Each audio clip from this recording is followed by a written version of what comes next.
Et bonjour à tous, aujourd'hui je suis ravi de vous retrouver pour une petite session, ça faisait très longtemps dans l'Oudon et aujourd'hui c'est très spécial, comme vous l'avez vu dans le titre, puisque je vais découvrir la pêche en kayak et le kayak tout simplement. Je me suis acheté un kayak gonflable de chez Decathlon, les ET8, les modèles gonflables en 2 places. Je suis très pressé de tester là. Il faisait pas très beau aujourd'hui, donc je suis allé là, il est 15h je crois, 14h30, 15h. Et donc on va découvrir ensemble ce que ça donne sur l'eau. J'ai pas forcément choisi le bon jour parce qu'il y a l'air d'avoir un petit peu de vent, etc. Il va peut-être se mettre à pleuvoir. Donc une bonne journée de merde pour sortir le kayak, c'est exactement ce qu'il faut pour s'entraîner. Donc c'est nickel.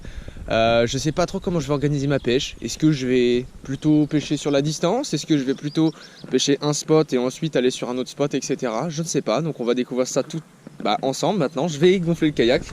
C'est parti tout le monde, j'espère que vous allez kiffer la vidéo. Si c'est le cas, n'hésitez pas à mettre le petit pouce bleu et l'abonnement à la fin de la vidéo. Merci à tous, ciao. Hop, on va découvrir ensemble ce qu'il y a là-dedans, mesdames et messieurs. Du coup j'ai pris le modèle 2 places pour pouvoir m'amuser avec les copains et en même temps parce qu'on peut adapter les sièges et par exemple passer d'un modèle 2 places à un modèle 1 place.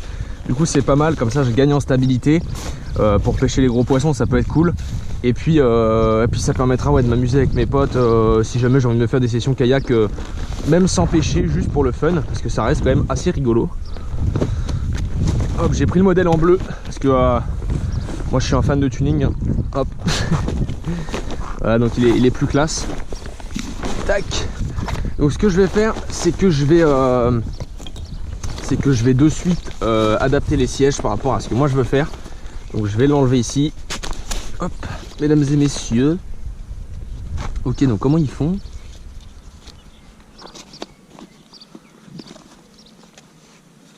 Ok, c'est de la merde comme système. Enfin, c'est simple, hein. C'est comme ça. Et il remonte juste. Why not? Why not?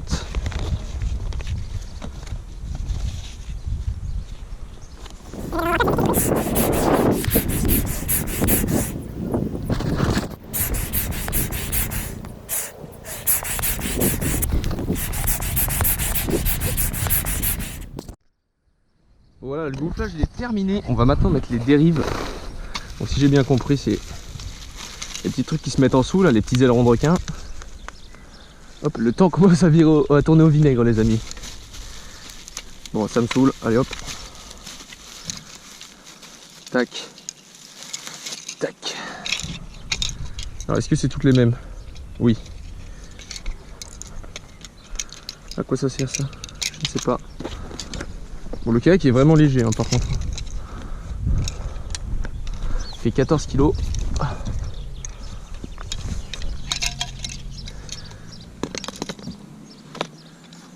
Ah, c'est une sécurité je pense. Ah oui. Oh, ils sont intelligents, dis donc. Qu'ils sont intelligents, dis donc. Cloc. C'est bien dans ce sens-là. Hop.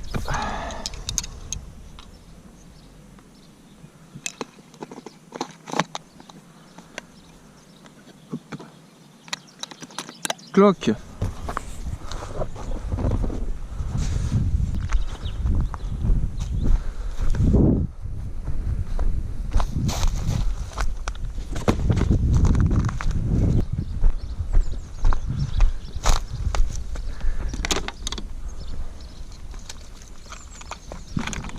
Voilà tout le monde, je suis enfin sur l'eau. Franchement on est posé. Je pense que ça va être compliqué de manœuvrer en vrai. Ça va être vraiment dur par rapport au flotte tube. Mais je pense que quand on maîtrise bien, ça peut être vraiment le feu. Donc je sais pas trop comment je vais m'organiser pour mettre les pagaies, tout ça, quand je pagaille pas. J'ai mes 2 cannes qui sont derrière là. Tac. J'ai pris une épuisette bien entendu. Si jamais je fais un poisson de taille un petit peu imposante, que j'ai pas de quoi le ramener sans crever mon boudin, j'aurai un peu le seum tout simplement. Vous voyez, la pagaie, il y a encore l'étiquette dessus. Ok, donc c'est parti, on va pêcher maintenant.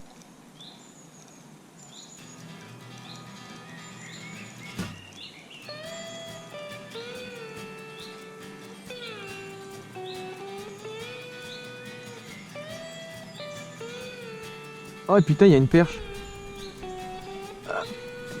Je vais essayer de me pousser avec la pagaie. Hop. Ok les gars, il y avait une perche. Peut-être le premier poisson de toute ma vie en kayak. Mais c'est galère là, putain, y a rien qui meurt. Bon, on va essayer avec le naja de chez Sakura.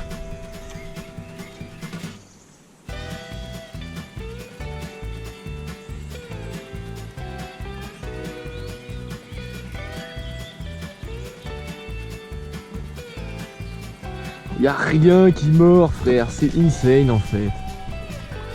On est où là? On est où là les amis? Y a rien qui mord, putain. On est mort. On est mort. Les amis, je suis quelqu'un d'extrêmement intelligent. Je vais donc mettre une petite cuillère à l'ancienne. Et on va essayer de faire cette petite perche à la cuillère. Évidemment, je sors toutes les boîtes sauf la bonne, putain. Quel branquignol, les amis. Hop. Une petite cuillère noire et jaune de 1 pouce. Non. Alors, on va mettre une petite cuillère, voilà, celle-ci. Pourquoi je mets celle-ci? Parce que tout simplement j'ai changé l'hameçon pour qu'il soit un tout petit peu plus petit. Et par conséquent, mesdames et messieurs, les poissons se piquent beaucoup plus facilement. Et c'est somme toute appréciable. Voilà, donc là ça fait 2 heures environ que je pêche, j'ai pas eu de touche pour le moment. J'ai croisé un mec de la team Dewa, visiblement il avait tapé que un petit pike de merde. Donc c'est compliqué pour tout le monde les amis, hein. C'est vraiment galère en ce moment. Tac. Donc moi je voulais vraiment juste tester le kayak comme ça déjà dans un premier temps, parce que bah, c'est toujours intéressant de changer un peu sa vision de la rivière pour pas que ce soit trop monotone, tout le temps flotte tube, etc. Donc comme je vous l'ai dit, hein, très concrètement, je pense vraiment que le kayak va me servir pour les dérives, notamment les dérives fireball, parce qu'en fait avec le flotte tube je connais tous les endroits qui peuvent être vraiment pas mal pour le fireball, etc. Mais le problème en fait c'est que quand vous faites on va dire 2 km 5, 3 km sans rien faire, mais juste pour accéder au spot et faire la dérive de fireball, en fait c'est un peu relou. Donc le kayak est vraiment une bonne alternative pour ça. Ça me permet vraiment d'aller rapidement sur le spot et faire mes dérives tranquillement, et plutôt que de pêcher toute la journée en flotte tube et de me casser les noix, et ben j'arrive juste le soir à l'heure où c'est intéressant pour faire mon fireball. Paf, je me pose avec le kayak, je vais directement sur le spot, je mets 20 minutes contre je sais pas, peut-être 4 heures en flotte tube. Donc là c'est intéressant quoi. Bon voilà, j'ai fini mes petites explications mesdames et messieurs. Je vais donc maintenant essayer de sortir cette perche que j'ai loupée au crankbait CB1 juste avant. Je pense qu'elle va taper sur une cuillère. C'est pour ça que j'ai mis ça, elle avait l'air d'être sur de la vibration. Parce que le CB1 c'est quand même quelque chose qui vibre beaucoup. Donc là on espère qu'elle va taper, ce serait bien. Allez. Oh, loupé. Ouais, je l'ai. Oh, elle est belle. Oh putain, elle est grosse. Ah non, pas du tout. C'est que je l'avais piqué sur le dos, putain. Oh, j'ai cru les gars que c'était un masta perche. Ça reste tout de même le premier poisson de ma vie en kayak. Oh merde. Le premier poisson de ma vie en kayak, ce sera cette perche. Merci à toi d'avoir joué le jeu, c'était intéressant. On va regarder s'il n'y en a pas une deuxième. On sait jamais les amis. Oh, j'ai vraiment cru que c'était une belle perche, putain.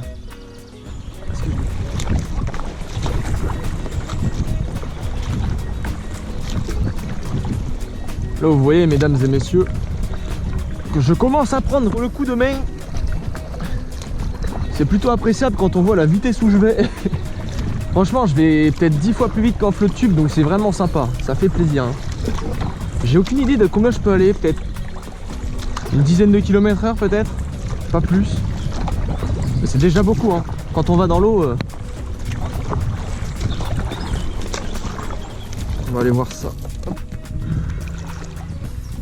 Il y a un cibure.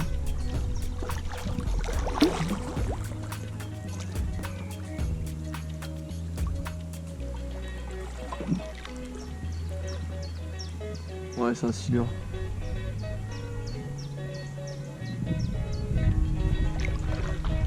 Elle a été éventrée évidemment.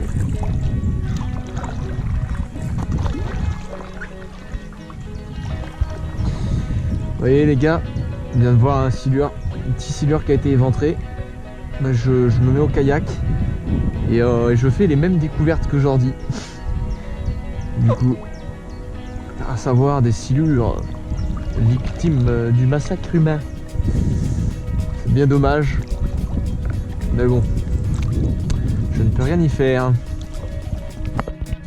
Bon bah voilà tout le monde, la session elle est finie. Comme j'ai l'habitude de le faire en ce moment assez régulièrement, je vais débriefer du coup le matériel ici chez moi du coup après la sortie. Donc ce kayak, c'était le test de ce kayak ET8 de chez Decathlon, 2 places gonflables. Donc il était vraiment pas mal, les sensations sont très agréables. Il faut savoir que même si c'est un kayak gonflable, on est vraiment stable dessus. J'ai fait quelques tests, du penchement, etc. Donc là je vais vous donner mon avis. En gros c'est un avis plutôt bon globalement. Après je suis pas un pro du kayak, donc je peux pas vous dire par rapport aux autres. Mais ce produit m'a l'air quand même de bonne qualité. Le tissu est évidemment de bonne qualité. Ça me fait vraiment penser aux flotte tubes que j'avais au préalable. Donc les flotte tubes Art notamment, les anciens flotte tubes pour ceux qui connaissent. En dessous on a des vessies, donc des chambres à air en fait, qui sont des chambres à air classiques, hein, de matière assez résistante, mais qui peuvent tout de même se percer, etc. avec le temps, avec l'érosion, etc. De la matière. Donc ça peut arriver, mais normalement il n'y a pas de raison. On a une bonne flottabilité, donc ça c'est important. Le kayak est assez stable, etc. Il est joli, on va pas se mentir, il est bien designé, on peut mettre largement suffisamment de trucs à l'arrière. Donc quand on l'utilise comme moi en étant tout seul, je peux mettre énormément de matériel à l'arrière comme vous l'avez vu dans la vidéo. Je peux également y placer des bouteilles, il y a des petits élastiques faits exprès, etc. pour mettre un sac à dos, plein de trucs. C'est vraiment pas mal, franchement. Mon avis global est très bon sur ce produit. N'hésitez pas à aller voir directement dans votre magasin Decathlon si ça vous intéresse, ce genre de kayak et tout. Le voir en vrai c'est toujours plus intéressant. Cependant je ne vais pas garder ce kayak, ou en tout cas je vais essayer de ne pas le garder pour 2 raisons principales. La première raison c'est que je vis en appartement et je ne peux pas le stocker. Tout simplement, je ne peux pas le stocker en étant grand, enfin en étant gonflé, et par conséquent il faut que je le fasse sécher systématiquement. Le problème c'est qu'il met énormément de temps à sécher et j'ai pas de quoi l'entreposer pour le faire sécher durant 10 heures ou 12 heures, parce que sinon je vais me le faire voler en fait, tout simplement. Donc je peux pas le garder pour cette raison, ou alors il faut que je le laisse chez ma mère, mais ça implique que je pourrais pas l'utiliser régulièrement et où je veux, donc ça c'est un problème. C'est un véritable problème d'ailleurs. Et la deuxième raison c'est que je vais pêcher principalement en fireball. Et du coup je me rends compte que peut-être je devrais avoir quelque chose d'un peu plus stable au niveau du fond. Et du coup par conséquent j'ai décidé de l'échanger à Decathlon. Donc c'était un modèle qui coûtait 250 € pour le 2 places. Donc c'est un modèle qui est franchement en termes de qualité-prix on est sur quelque chose de vraiment bien. Mais j'ai décidé de mettre un peu plus d'argent et d'adopter pour un modèle à 400 €. Mais ce modèle là ce sera un modèle semi-rigide, du coup avec un plancher qui est fait dans la même matière que les paddles, du coup avec un gonflage haute pression, etc. Et des boudins en fait qui sont directement en toile PVC, un peu comme le flotte tube que j'ai actuellement. Il n'y aura pas de vessie à l'intérieur et pas de chambre à air, en fait ce sera directement la matière du kayak, et donc par conséquent j'aurai plus de facilité et plus de stabilité dans l'eau, et en plus de ça je pourrais l'entreposer facilement, puisque du coup en quelques minutes, en une dizaine de minutes, le kayak il est sec en fait. Donc voilà, du coup s'il y a un mec de chez Decathlon qui regarde la vidéo, attention, si jamais il refuse de me l'échanger contre le modèle qui coûte plus cher, ça va chier hein. Merci à tous d'avoir regardé cette vidéo. Évidemment c'est un petit avis assez rapide sur la première session. Je vous invite à aimer la vidéo si jamais ça vous a plu. Je n'ai pas fait de poisson malheureusement, si ce n'est cette petite perche, mais c'était surtout pour découvrir un peu l'ambiance du kayak. Merci à tous, on se retrouve bientôt, ciao.